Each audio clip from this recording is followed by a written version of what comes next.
जय श्री द्वारिकाधीश की जय, श्री डोंगरे जी महाराज की जय, ओम श्री सुखदेव जी महाराज की जय, ओम श्री विघ्नेश्वराय वरदाय सुरप्रियाय लंबोदराय सकलाय जगद्विताय नागाननाय श्रुतियज्ञविभूषिताय गौरीसुताय गणनाथ नमो नमस्ते। श्री गम गणपते नमो नमः।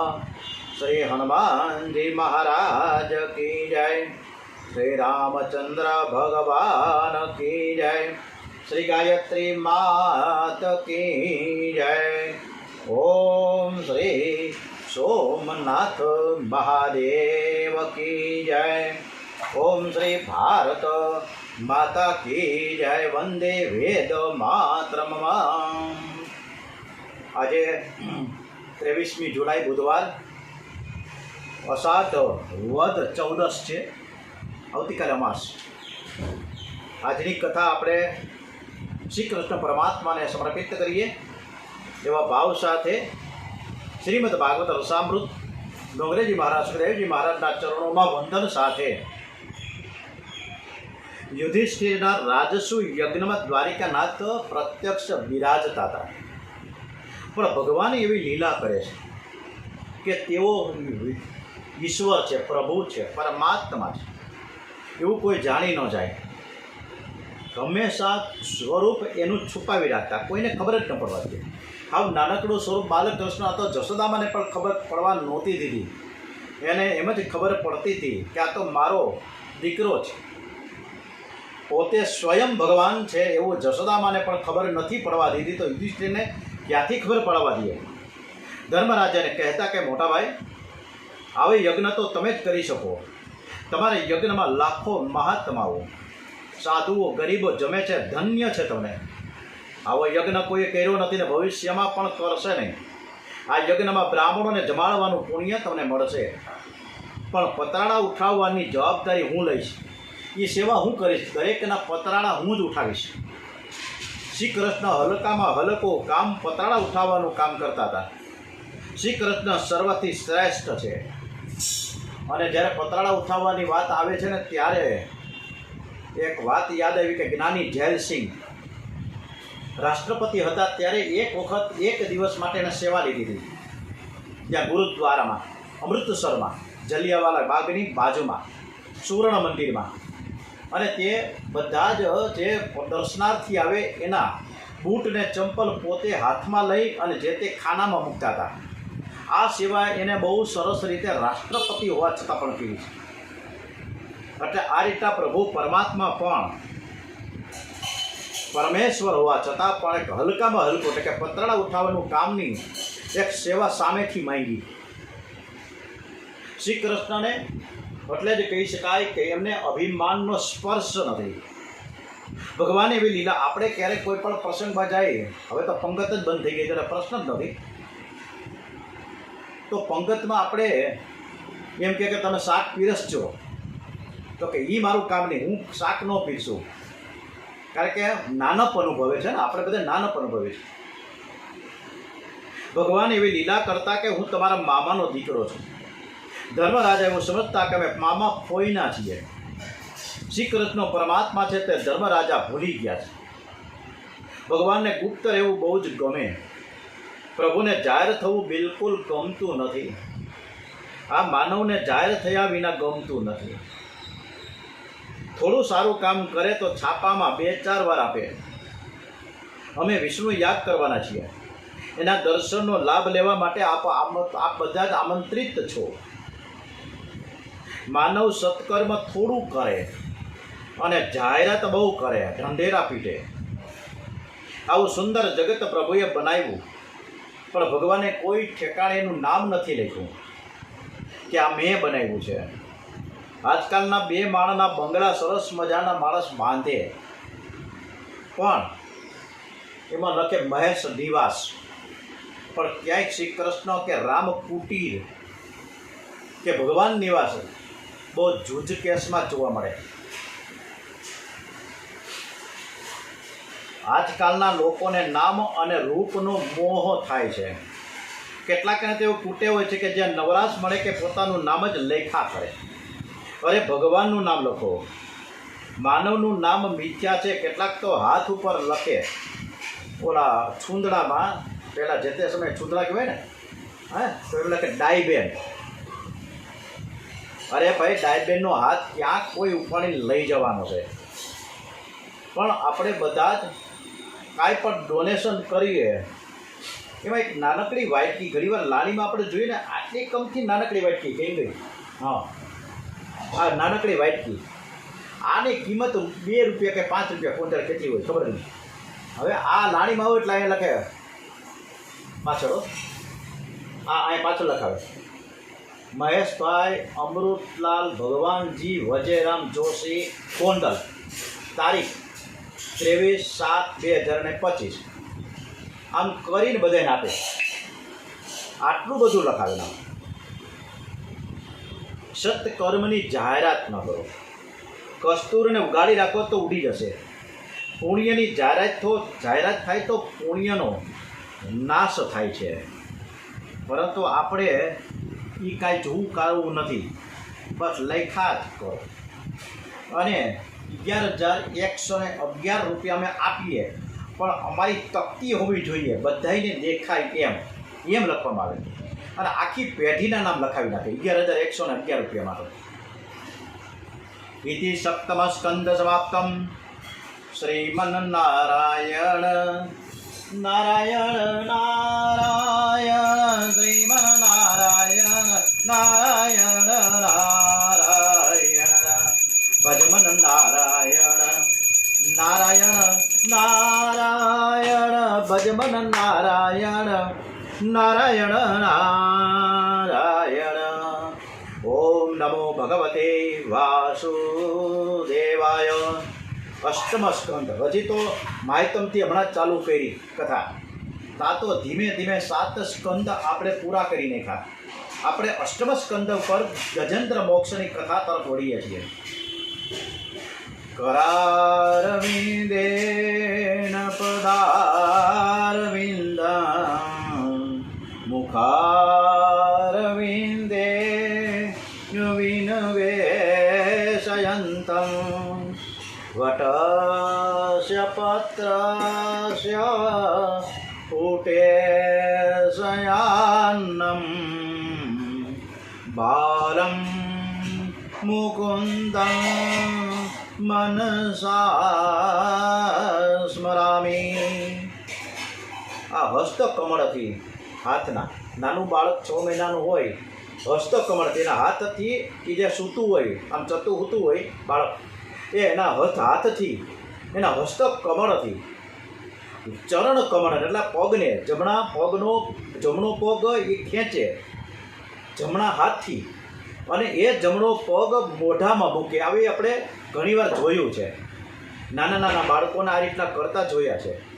તો ભગવાન પણ કૃષ્ણ પરમાત્મા હસ્ત કમળથી ચરણ કમળને મુખ કમળમાં પધરાવતા છે. એ હાથનો પગનો અંગૂઠો છે ને એ ચૂસે એવા એ ખૂબ સ્વરૂપ અદ્ભુત છે. એવા વટતણા પાન પરે પોઢેલા, વટતણા પાન પરે પોઢેલા, એ પાનની ઉપર જે પોઢેલા છે એવા બાલ મુકુંદ, એવા કૃષ્ણ કન્યા બાલકૃષ્ણ બાંકે બિહારી દ્વારિકાધીશ ને આપણે નમન વંદન કરીએ. આજની કથા આપણે શ્રી કૃષ્ણ પરમાત્માને સમર્પિત કરતા આપણે હર્ષ અનુભવીએ છીએ. ખૂબ જ આનંદ સાથે આપણી કથા ભગવાન સાંભળે છે. એક વખત વારંવાર હું કહેવામાં આવે છે કે આ કથા યુટ્યુબ દ્વારા પ્રસારિત થાય છે. કોઈએ મને સબસ્ક્રાઈબ નથી કરવાનો વારંવાર વિનંતી છે. કોઈએ સબસ્ક્રાઈબ નહીં, કોઈ લાઈક નહીં. જે કાંઈ કરો કૃષ્ણ ભગવાનને સમર્પિત કરી કરો. જરૂર નથી મહેશ જોશીને. બસ કૃષ્ણ કન્યાની આ કથા આપણે સાંભળીએ, બધા આનંદ કરીએ. અષ્ટમ સ્કંદમાં મન્વંતરની કથા છે. બ્રહ્માજીના એક દિવસમાં 14 મનુઓ રાજ્ય કરે છે. પ્રત્યેક મનુના રાજ્યમાં ભગવાનનો વિશિષ્ટ અવતાર અવશ્ય થાય છે. આપણા શાસ્ત્રોમાં એક વર્ણન આવે છે કે આપણા 4,32,000 4,32,000 વર્ષો થાય ત્યારે કળિયુગ પરિપૂર્ણ થાય. 8,64,000 વર્ષ આપણા થાય એટલે દ્વાપર યુગની સમાપ્તિ થાય. 12,96,000 વર્ષ આપણા પૂર્ણ થાય કે ત્રેતા યુગની સમાપ્તિ થાય. આપણા 17,88,000 વર્ષ પૂરા થાય ત્યારે સતયુગની સમાપ્તિ થાય છે. આવી રીતે 4 યુગની એક ચોકડી છે. 1,000 વાર થાય ત્યારે બ્રહ્માજીનો એક દિવસ પૂરો થાય. આવું 1,000 વખત થાય, રોટેશન ફર્યા જ કરે, પછી બ્રહ્માજીનો એક દિવસ થાય. આવી રીતે 100 વર્ષ પૂરું થાય ત્યારે બ્રહ્માજીનું આયુષ્ય પૂરું થાય. બ્રહ્માજીના એક દિવસમાં ભગવાનના અનેક અવતારો છે. બ્રહ્માજીને એક દિવસમાં 14 મન્વંતરો છે. સ્વયંભૂ મન્વંતરમાં ભગવાનનો યજ્ઞ અવતાર કપિલ અવતાર થયો. દ્વિતીય મન્વંતરમાં ભગવાનનો વિભુ નામનો અવતાર થયો. તૃતીય તામસ મન્વંતરમાં ભગવાનનો હરિ નામનો અવતાર થયો છે. હરિ અવતારમાં ગજરાજનો પ્રભુએ ઉદ્ધાર કર્યો છે. પરીક્ષિત રાજાએ પ્રશ્ન કર્યો છે કે હે મહારાજ, મારે ગજેન્દ્ર મોક્ષની કથા સાંભળવાની બહુ જ ઈચ્છા છે. સુખદેવજી મહારાજ વર્ણન કરે. નાના નાના બાળકો દાદીમાં પાસે બેસી જાય કે મને વાર્તા સંભળાવો ને, હે એમ આ પણ વાર્તા સંભળાવે છે સુખદેવજી મહારાજ પરીક્ષિતને.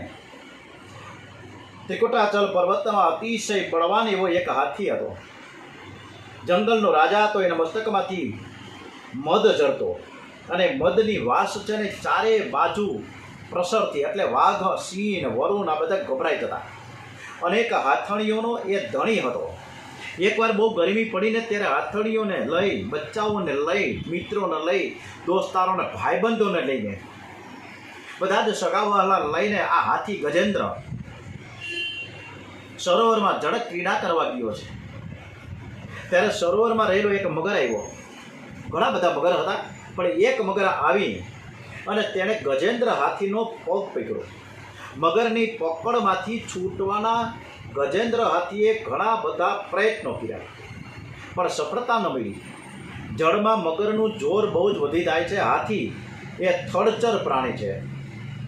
હાથણીઓએ, બચ્ચાઓએ, સગાવાલાઓએ, મિત્રોએ, ભાઈબંધોએ એને ખેંચીને બહાર કાઢવાનો પ્રયત્ન કર્યો, પણ સફળતા મળી નહીં. મગર પગ છોડતો જ ન હતો. ઘણા દિવસ ગ્રાહ ચાલ્યો. મગર હાથીને ધીરે ધીરે ખેંચીને અંદર જવા લાગ્યો છે. હવે આ ગજેન્દ્રની પત્નીઓ, હાથણીઓ, એના બચ્ચાઓ, એના સગાવાલા, એના ભાઈબંધ દોસ્તાર હોય, અને હવે ખાતરી થઈ ગઈ કે હવે આ ડૂબીને મરી જવાના છે, હવે એ નહીં જીવે. અને હવે જો આપણે વધુ અંદર જઈ અને છોડાવવાનો પ્રયત્ન કરીશું તો બીજા મગરો આવીને આપણને પણ પકડી લેશે અને આપણું પણ મોત થઈ જશે. એટલે બધા જ હટી ગયા છે.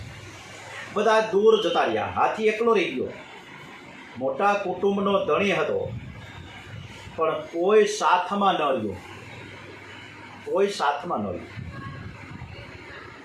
ત્યારે તેની બુદ્ધિમાં જ્ઞાન સ્ફુરણ થયું, મારું કોઈ નથી. હાથી પશુ છે, એ હાય હાય કરતો નથી. ગજેન્દ્ર હાથી હાય હાય નથી કરતો, પરંતુ પૂર્વ જન્મના કાંઈક ભક્તિના સ્ફૂર્ણો એની અંદર આવી ગયા અને હરી કરવા લાગ્યો. મૃત્યુની પથારીમાં માનવ પડે ને ત્યારે હાય હાય હાય કર્યા કરે છે. શાંતિથી થોડો વિચાર કરશો તો ધ્યાનમાં આવે છે કે જગતમાં એવું એક પણ ઘર નથી કે જે ઘરમાં ગજેન્દ્ર મોક્ષની કથા ન થતી હોય. બધાના ઘરમાં કથા થાય છે. ગજરાજ છે ને જીવાત્મા છે. એ સંસાર સરોવરમાં કુટુંબની સાથે સુખ ભોગવે છે.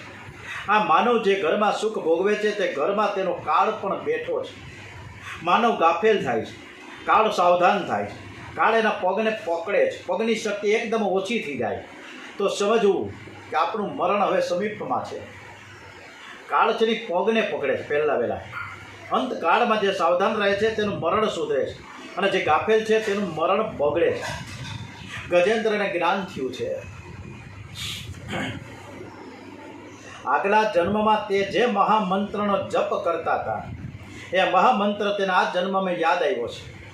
અંતકાળમાં અતિ દુઃખ છે, ત્યારે જીવ બધું જ ભૂલી જાય છે, બહુ જ તરફ પડે છે. કોઈ મંત્ર સાથે એવો પ્રેમ કરો, કોઈ મંત્ર સાથે એવો પ્રેમ કરીએ કે સુખમાં દુઃખમાં તે ભૂલાય નહીં, યાદ આવ્યા જ કરે. સાધારણ દુઃખમાં જીવ ઈશ્વરને ભૂલી જાય છે, તો અંતકાળમાં તો શું સ્થિતિ થાય? અંતકાળમાં ભગવાન ભૂલાય નહીં તે માટે સતત જપ કરવાની ટેવ પાડો. એને મહામંત્ર યાદ આવ્યો છે, પૂર્વજન્મમાં કેટલા જપ કર્યા હતા તે કંઈ ભાગવતમાં નથી લખ્યું. સુખદેવજી મહારાજે એટલું જ બોલ્યા છે, જજાય જ જાપ પરમ જાપ્યમ પ્રાણ જન્મ તનુ શિક્ષિતમ. જપ તો શ્રેષ્ઠ સ્તોત્ર જે શીખેલ કથા ભવે, જેના સંસ્કાર અતિ દ્રઢ થઈ જાય છે, અંત સમયે એ યાદ આવે. પરમાત્માના નામ સાથે એવો પ્રેમ કરો કે અંત સમયે પરમાત્મા યાદ આવે. જગત પરમાત્માને આધીન છે, ભગવાન નામને આધીન છે. ગજેન્દ્ર સ્તોત્ર જપે છે અને આ જપતા જપતા કહે છે કે જે કાળના કાળ છે તે હું પરમાત્માને હું શરણે આવ્યો છું. યોગીઓ પરમાત્માઓ જે પરમાત્માના મંગલમય સ્વરૂપને હૃદયમાં પધરાવી ધ્યાન કરે છે તે ભગવાનને હું શરણે આવ્યો છું. હે નાથ, હે પ્રભુ, હે પરમાત્મા, હે ઈશ્વર, એવી કૃપા કરો જ્યાં કાળ મગર કોઈ દિવસ આવે જ નહીં. એવી જગ્યા મને લઈ જાઓ જે ઘરમાં કાળ આવવાનો છે ત્યાં શાંતિ કેવી રીતે રહે. જ્યાં કાળ ન આવે એવું ઘર મને તમે બતાવો. જ્યાં કામ જાય છે ત્યાં કાળ આવે છે, જ્યાં કાળની ગતિ છે ત્યાં ભીતિ છે. ધીરે ધીરે સંયમ વધારો, સતત ભક્તિ કરવાની ટેવ પાડીએ. કામનો વિનાશ કરશો તો તમે કાળ ઉપર વિજય મેળવી શકશો. જે સતત ભક્તિ કરે છે ને ત્યાં કાળ રૂપી મગર ન આવી શકે. આ જીવ છે ને આર્ત થઈને જ્યારે પરમાત્માને પોકારે છે અને ત્યારે ભગવાન દોડતા આવે છે. ભગવાનના કાને ગજેન્દ્રનો આર્ત નાદ આવ્યો. ઓમ શાંતાકારમ ભુજગશયનમ પદ્મનાભમ સુરેશમ વિશ્વાધારં ગગન સદસમ મેઘવર્ણમ સુભાગમ લક્ષ્મીકાન્तं કમલનયનમ યોગિમિધ્યારગમ્યમ વંદે વિષ્ણુ ભવભયહરં સર્વલોકૈકનાથમ. ભગવાન દોડતા દોડતા આવીને સુદર્શન ચક્રથી મગરને માર્યો. ગજરાજને સદગતિ આપી છે. આ ગજેન્દ્ર મોક્ષનો રોજ જે પાઠ કરે એનું મરણ સુધરે છે. ભાગવતમાં કથા માટે 3 અધ્યાય લીધા છે, પણ પ્રધાન શ્લોક 35 જ છે. મગર હાથીના પગને પકડે છે, હાથી પરમાત્માની સ્તુતિ કરે છે અને ભગવાન એને છોડાવે છે. ત્યાં સુધી 35 શ્લોક છે. રોજ આ 35 શ્લોકનો પાઠ કરે તો મરણ સુધરે છે. ઠાકોરજીની સેવા કરો, ભગવાનને ભોગ ધરો, આરતી ઉતારો. ભગવાન આનંદમાં બિરાજેલા છે તે દર્શન કરો અને પછી એવી ભાવના કરો કે આજે મને કાળ મારવા આવ્યો છે. કાળ મારું ગળું પકડે છે, હું વ્યાકુળ થયો છું. આર્ત થઈને આ ગજેન્દ્ર મોક્ષનો પાઠ કરો.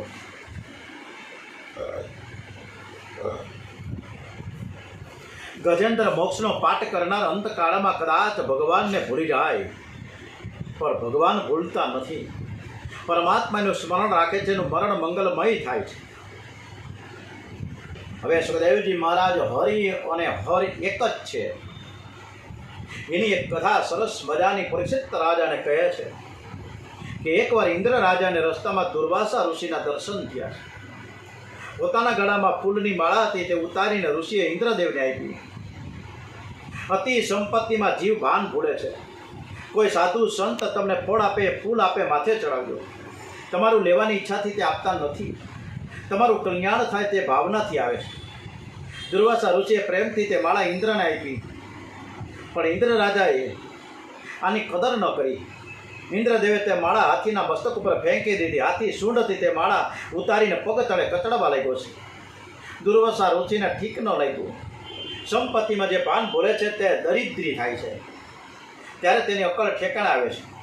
ફૂલમાં લક્ષ્મીનો નિવાસ છે. જે ઘરમાં ફૂલ પગ તળે કચડાય ને તે ઘરમાં લક્ષ્મીજી બિરાજતા નથી. જે ઘરમાં સાયંકાળે કજિયા થાય તે ઘરમાં લક્ષ્મીજી બિરાજતા નથી. ડોંગરેજી મહારાજે એક એક વસ્તુ આ કથામાં કરી નાખી છે. દરેક એક શાસ્ત્રનો એક નિચોડ છે આ ભાગવત શાસ્ત્ર. જો આપણે કજિયો જ કરવો છે તો રાત્રિના 9-10 વાગ્યા પછી દરવાજા બંધ કરીને કરવો. સાયંકાળે કજિયો ન કરો. સાયંકાળે લક્ષ્મી નારાયણ ઘેર આવે છે. આંગળે આવેલા ભિખારીનું જે ઘરમાં અપમાન થાય છે તે ઘરમાં લક્ષ્મીજી બિરાજતા નથી. ભિખારીને આપવાની અનુકૂળતા ન હોય તો હાથ જોડો, જય શ્રી કૃષ્ણ કરો. કેટલાક તો ભિખારીને સંભળાવે છે, તું તગડો છે, તને મજૂરી કરતા શું થાય છે, મફત લેવું છે. અરે તું શું તમારું ખાઈને તગડો થયો છે? આંગળે આવેલા ભિખારીનો અનાદર ન કરો. સાયંકાળે સૌભાગ્યવતી સ્ત્રી, સાયંકાળે સૌભાગ્યવતી સ્ત્રી છે ને એ માથું ઓળવા બેસે છે, વ્યાજબી નથી. અને જે માથું ઓળવા બેસે એ ઘરમાં લક્ષ્મીજી બિરાજતા નથી. સૌભાગ્યવતી સ્ત્રીના કેસમાં લક્ષ્મીજીનો નિવાસ છે. જે ઘરમાં સૂર્યોદય અને સૂર્યાસ્તના સમયે લોકો ભોજન કરે છે એ ઘરમાં લક્ષ્મીજી બિરાજતા નથી. એટલે જૈન જે લોકો છે, વૈષ્ણવ જોવે એ લોકો સાંજના 7 વાગ્યા પહેલાં, એટલે કે સૂર્ય અસ્ત થતાં પહેલાં જમે છે. દુર્વાસા ઋષિએ ઇન્દ્રરાજાને શ્રાપ આપ્યો કે તને બહુ બધું અભિમાન થયું છે એટલે તું દરિદ્ર થઈ જાય. દેવ દૈત્યનું યુદ્ધ થયું. એ યુદ્ધમાં દેવોની હાર થઈ. સ્વર્ગનું રાજ્ય રાક્ષસોને મળ્યું. ઇન્દ્ર પાસેથી સ્વર્ગનું રાજ્ય ચાલ્યું ગયું. દેવો દુઃખી થઈ ગયા. એમણે પરમાત્માની સ્તુતિ કરી. પ્રભુએ આજ્ઞા કરી તમે સમુદ્ર મંથન કરો અને એનાથી અમૃત નીકળશે. તે યુક્તિથી હું તમને પીવડાવીશ. આ કામ ઘણું મોટું છે, તમે એકલા કરી શકશો નહીં. દૈત્યોની મદદ લ્યો. શત્રુને બંધન કરીને વશ કરો. શત્રુ તમારા કામમાં વિના કારણ વિઘ્ન કરશે. તમારા શત્રુ દૈત્યોની સાથે મૈત્રી કરો. વંદન કરવાથી, માન આપવાથી, મધુર વાણીથી વેરનો અંત આવે છે. મૈત્રી સિદ્ધ થાય છે. દૈત્યો જે કંઈ માંગે તમે તેને આપજો. દેવો અને દૈત્યોની મૈત્રી થઈ. મંદરાચલ પર્વતનો રવૈયો બનાવ્યો અને સમુદ્રમાં પધરાવ્યો. સમુદ્રમાં ઔષધિઓ નાખી મંથન કરવા ગયા. ત્યાં મંદરાચલ પર્વત સમુદ્રમાં ડૂબવા લાગ્યો. બધા જ ગભરાયા. ત્યારે કુર્મનારાયણ ભગવાન પ્રકટ થયા છે. બોલીએ શ્રી કુર્મનારાયણ ભગવાન કી જય. અને એમણે પોતાની પીઠ ઉપર મંદરાચલ પર્વત રાખ્યો છે. શાંતિથી થોડો વિચાર કરશો, ધ્યાનમાં આવશે. 15 પૂરા થાય અને 16મું વર્ષ બેસે, મનમાં મંથન શરૂ થાય છે. આ જીવ યૌવનમાં પ્રવેશ કરે છે, મનમાં મંથન થાય છે. પૂર્વ જન્મમાં જેને સુખ ભોગવ્યું હોય તેને સુખના સંસ્કારો જાગે છે. ધીરે ધીરે વાસના જાગૃત થાય છે. દેવ અને દૈત્યો મંથન કરતા હતા. અમૃત માટે પણ નીકળું ઝેર. ભક્તિ અમૃત છે, જ્ઞાન અમૃત છે. જ્ઞાન ભક્તિ રૂપી અમૃતનું પાન કરવું હોય તો પહેલાં ઝેર મળે. જે ભગવાનની પાછળ પડે છે તેને ભગવાન પરીક્ષા કરે છે, કસોટી કરે છે, પછી કૃપા કરે. જે ભગવાનની પાછળ પડે તેના જીવનમાં દુઃખના પ્રસંગો આવે તે ઝેર છે. દુઃખ એ ઝેર છે. પ્રતિકૂળ પરિસ્થિતિ એ ઝેર છે. જગતમાં કદાચ તેની ખોટી નિંદા પણ થશે. નિંદા ઝેર છે. કર્કશ વાણી ઝેર છે. ઝેર સહન કરો. સહન કરનાર બહુ સુખી થાય છે. ભગવાન શંકરની પૂજા કરવાથી બુદ્ધિમાં જ્ઞાન સ્ફુરણ પામે છે. જ્ઞાન ગંગા જેના માથા ઉપર આવે તે ઝેર સહન કરી શકે. શિવજીના માથે ગંગાજી છે. દેવો અને દૈત્યો ભગવાન શંકરની સ્તુતિ કરવા લાગ્યા. દેવોએ કહ્યું કે આ ઝેર અમને બાળે છે. શંકર ભગવાનની સ્તુતિ થાય છે.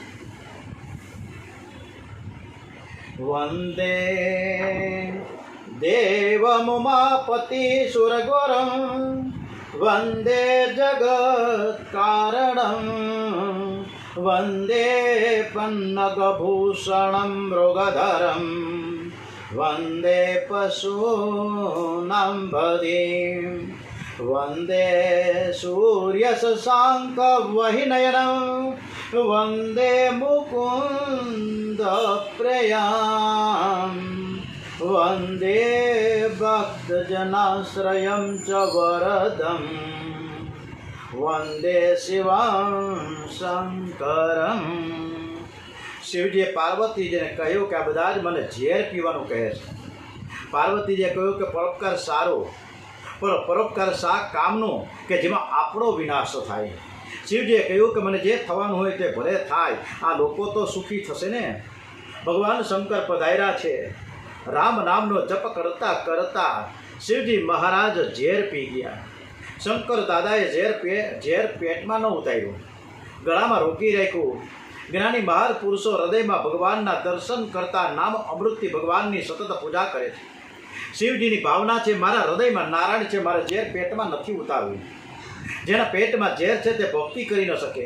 શિવજીએ ઝેર બહાર ન કાઢ્યું, પેટમાં ઉતાર્યું નહીં. આપણને બોધ આપ્યો છે કે ઝેરને ગળામાં તમે રોકી રાખો. તમારું કોઈ નુકસાન કરે, તમને કોઈ ત્રાસ આપે, તેમને કડવા બે શબ્દો કહેવાનું મન થાય તો પણ તમે ગળામાં જ રોકી રાખજો. એ શબ્દો બહાર ન કાઢશો. તમારા માટે કોઈ ખરાબ બોલે તો તે સહન કરો, પણ કોઈને થોડું પણ દુઃખ થાય એવા શબ્દ ન બોલો.